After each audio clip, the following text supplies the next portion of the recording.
summer needs this kind of flexibility. So your goal shouldn't be to create a museum.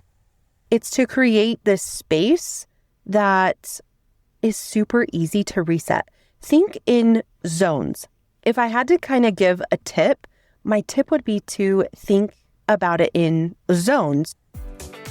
Hey friend, welcome to Tidy the Clutter podcast. I'm Mariah and I'm so glad you're here. This is your space for discovering real life ways to simplify both your home and digital world.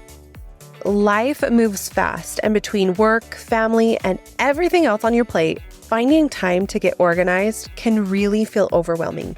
But here's the thing, it doesn't have to be. Each episode, we'll be exploring practical strategies and simple solutions that make organizing feel doable, even on your busiest days. Whether you're looking to create routines that stick, streamline your digital life, or bring more calm to your living spaces, you'll find actionable tips you can start using right away. So get comfy, grab your favorite drink, and let's dive in. Summer's here, and if your house is anything like mine, kid clutter multiplies faster than popsicles disappear. You start the season with the best intentions. Baskets labeled, toys organized, spaces set up perfectly, and you believe it's going to work this summer. And then reality hits. Suddenly, it feels like no matter how many times you organize, you are right back to square one. We're going to be talking about how to organize kids' spaces for summer without constantly reorganizing, because you deserve a system that actually works with your real life and not against it. Last week, we refreshed our bedrooms to create a calm summer retreat. This week, we are tackling the spaces our kids live in, because a little strategy now can save your sanity all summer long. And doesn't that just sound amazing, my friend? I think it does. So I've been there. I have created systems and I'm like, yes, this is perfect and it's beautiful. And I am so ready for my kids to enjoy my system. Do my kids ever enjoy my system? Let's be real. No, I don't even think they realize it, but I was so excited for it. I set up this beautiful bookshelf, everything lined up just so, only to have the little one treat it like a demolition zone within a day. True story. I love having bookshelves neat and tidy. It's so pleasing to look at, but in reality, my kids would pull everything out, shove books back upside down or on top of other books, or wrinkle the covers. And at first it drove me bonkers. I just couldn't understand it. Like, what? How is it so difficult to pull a book out, look at it, and put it back? Like, it doesn't even have to go back in the exact same spot you pulled it out from. Just pull it out and put it back in the same shelf, at least in the same direction as the other books. But that's not how their brains work. And I realized it's so much more stressful trying to force a system that just doesn't fit with how real life is. So I rethought it. I moved all the older kid books up. So all the non-board books or the chapter books, I've moved them up higher. So the little one, her hands can't reach them. And if her hands can't reach them, they can't easily get wrecked. Now, the lower shelves are for board books or basically sturdier ones that can be explored more freely. Or, now I know the Scholastic books, I know they're not board books, but sometimes they're so decently priced. I put some of those down there because it's fine. It's not my oldest chapter books that are going to get destroyed. So I put the older ones up higher and the younger ones down lower. It's not a magazine perfect shelf. When you're looking at it, you'll be like, interesting. But it's so much less stressful, and that's what I need. That is what I need.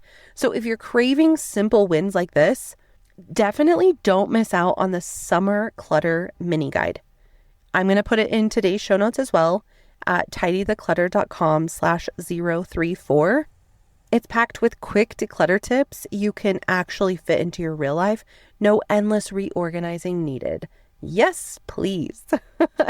So one thing that has really worked for us is our IKEA Kallax cubbies. We organize by type of toy.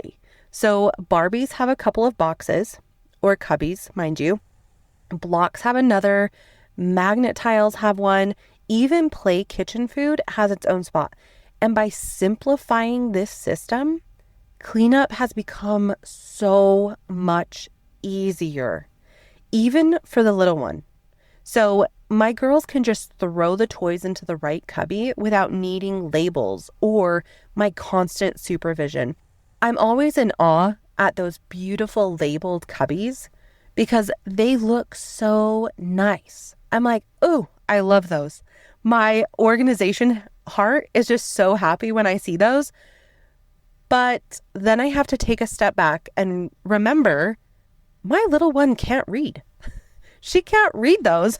So it will do absolutely nothing. And my older one just seems to be more organized anyway.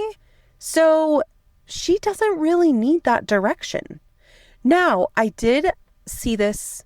I can't remember where I saw this, but I saw this tip that if you don't want to type out labels, you could do pictures. And I was like, ooh, that's a cool idea too. But in my mind, I was like, man, that's just another step. And I really feel like my little one is going to want to take off the sticker. So I decided, no, we're just not going to do any labels.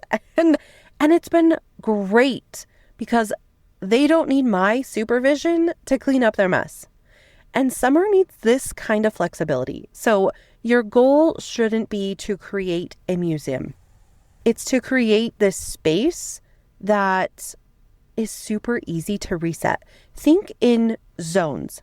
If I had to kind of give a tip, my tip would be to think about it in zones. So an outdoor gear basket or a craft supply shelf, a snack station in your pantry, or even just in one of your kitchen drawers. Favorite toys within reach where you can rotate regularly. So involve your kids kind of based on their personalities. Like every kid is different. And I know that saying is so frustrating to me because yes, I know every kid is different. Their personalities are different, their likes, their dislikes. Okay, I get it. My oldest and my youngest are so 180 different. Sometimes it's just crazy. I'm like, what? That is so insane. I don't know. But I'm going to be that person. And I am once again going to remind you, every kid is different.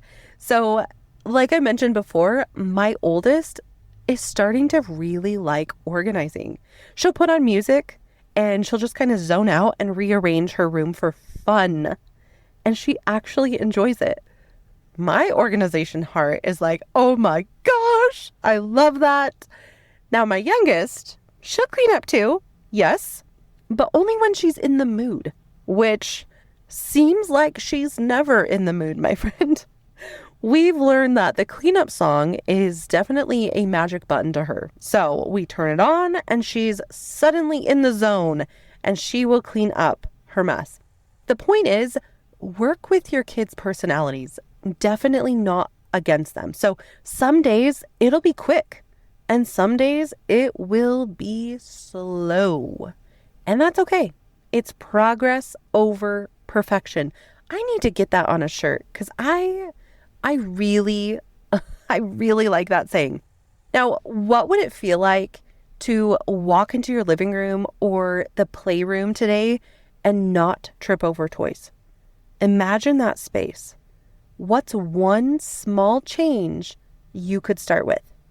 Not the whole thing. We're not going to overhaul the entire living room or entire playroom.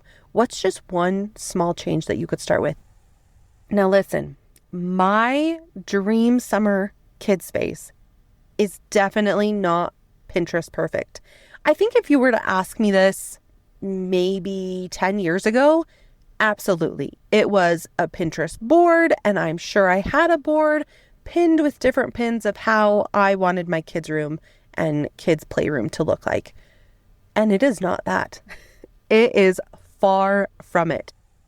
My dream, I don't want to be walking on toys, and I absolutely hate tripping on my girls' toys. I don't like it. And that's my dream. I don't want to walk on toys, and I don't want to trip on things. And that's it. That's what I want. So if you can walk through a room without wincing, to me, that's a win.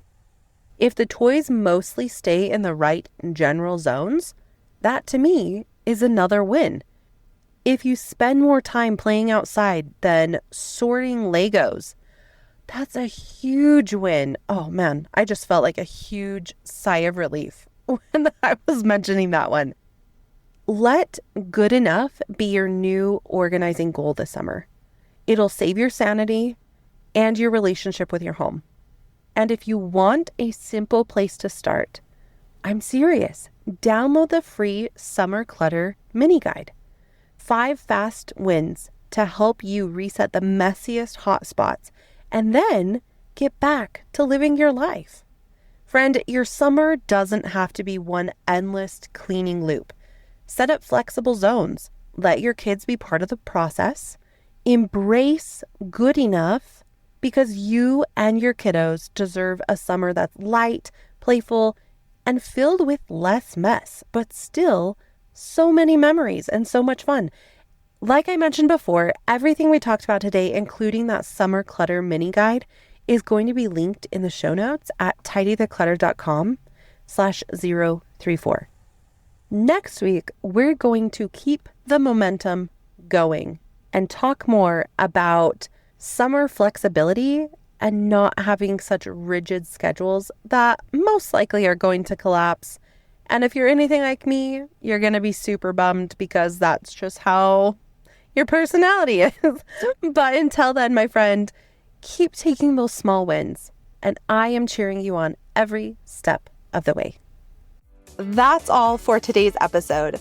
Remember, creating a tidy home isn't about perfection. It's about taking one small step at a time. Each tiny win adds up. And before you know it, you are making real progress in your space and your life. I hope you're leaving today feeling excited about your next small step forward. Did this episode hit home for you? Share it with that friend who's been feeling overwhelmed lately. Sometimes knowing we're not alone in the struggle is exactly what we need to hear. And if you are loving these tips, following the podcast and leaving a quick review really helps other moms discover these simple solutions too. You can find all the resources mentioned in today's episode, plus explore our previous episodes at tidytheclutter.com/podcast. And hey, if you haven't grabbed your free digital declutter checklist yet, this is your friendly reminder, my friend. Digital clutter is sneaking into our lives more and more each day, but you can take control before digital clutter takes control of you. Head over to tidytheclutter.com/digital15 to get started. Until next time, keep things simple, stay focused, and enjoy those small wins along the way. Take care and talk soon.